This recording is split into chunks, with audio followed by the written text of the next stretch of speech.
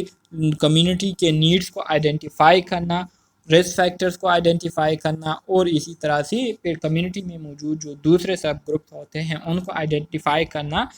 یہ وہ طریقے ہیں جس کے ذریعے ہم صحت کے حوالے سے جتنے بھی پرابلم ہوتے ہیں، جتنے بھی ایشوز ہوتے ہیں، جتنے بھی فیکٹرز ہوتے ہیں جو کہ ہیلتھ سٹیٹس کو بری طرح سے متاثر کرتی ہیں، تو اس کو ہم کیا کرتے ہیں، اس طریقے سے آئیڈینٹیفائی کرتے ہیں۔ پہلا کام ہم کیا کرتے ہیں، پاپولیشن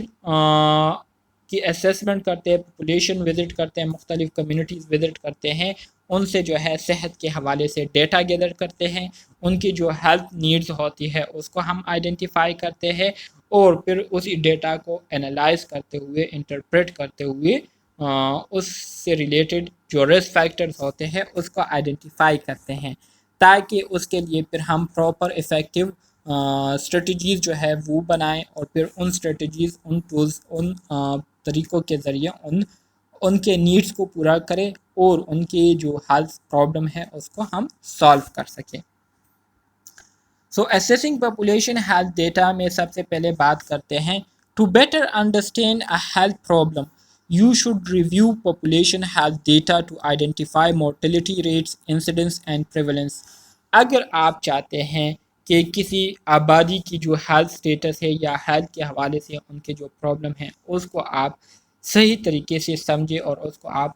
جانیں، تو اس کے لیے ضروری ہے کہ آپ اس پاپولیشن سے ریلیٹڈ صحت کے حوالے سے جو ڈیٹا ہے اس کو آپ دیکھیں، کیونکہ اسی ڈیٹا کے ذریعے آپ کو اس خاص پاپولیشن کے بارے میں پتہ چلے گا۔ اس خاص پاپولیشن کے بارے میں آپ کو وہاں کی جو مورٹیلٹی ریٹ ہے، مطلب پر منتھ ڈیتھ ریٹ کیا ہے، ٹھیک ہے، یا پر ویک ڈیتھ ریٹ کیا ہے، یا پر ایئر ڈیتھ ریٹ کیا ہے، اس کے بارے میں آپ کو پتہ چلے گا۔ اسی طرح سے اس پاپولیشن میں موجودہ ٹائم پر کیا پرابلم ہے، انسیڈنس سے مراد موجودہ ٹائم پر ان کو کیا مسئلہ درپیش آیا ہوا ہے، کس مسئلے تھے وہ دوچار ہیں، اس کے بارے میں آپ کو پتہ چلے گا، اور اس کے ساتھ ساتھ آپ کو پریولنس کے بارے میں پتہ چلے گا کہ کون سا مسئلہ جو ہے ان کے ساتھ جو ہے پہلے سے جو ہے چلا آ رہا ہے، کون سے مسئلے کے ساتھ اس آبادی میں موجود لوگ جو ہے اس سے دو چار ہے، ٹھیک ہے، جیسے کہ ڈائبٹیز میلائٹس ہو گئی، یا ہائپر ٹینشن ہو گئی، یا کارڈیو ویسکولر ڈیزیزز ہو گئی، یہ ایسے کرونک ڈیزیزز ہے جو کہ ایک لمبے عرصے سے لوگوں کے ساتھ جو ہے چلے آ رہے ہوتے ہیں، تو اس کو ہم پریولنس میں کیا کرتے ہیں، کنسیڈر کرتے ہیں، ٹھیک ہے، یہ ہمارے ساتھ پریولنس ریٹ ہمیں شو کرتا ہے۔ So by reviewing surveillance data, survey results health records and other data sources. You can also obtain information about the distribution of health problem in terms of person, place and time as well as the risk factor.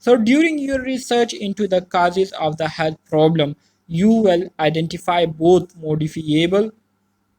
modifiable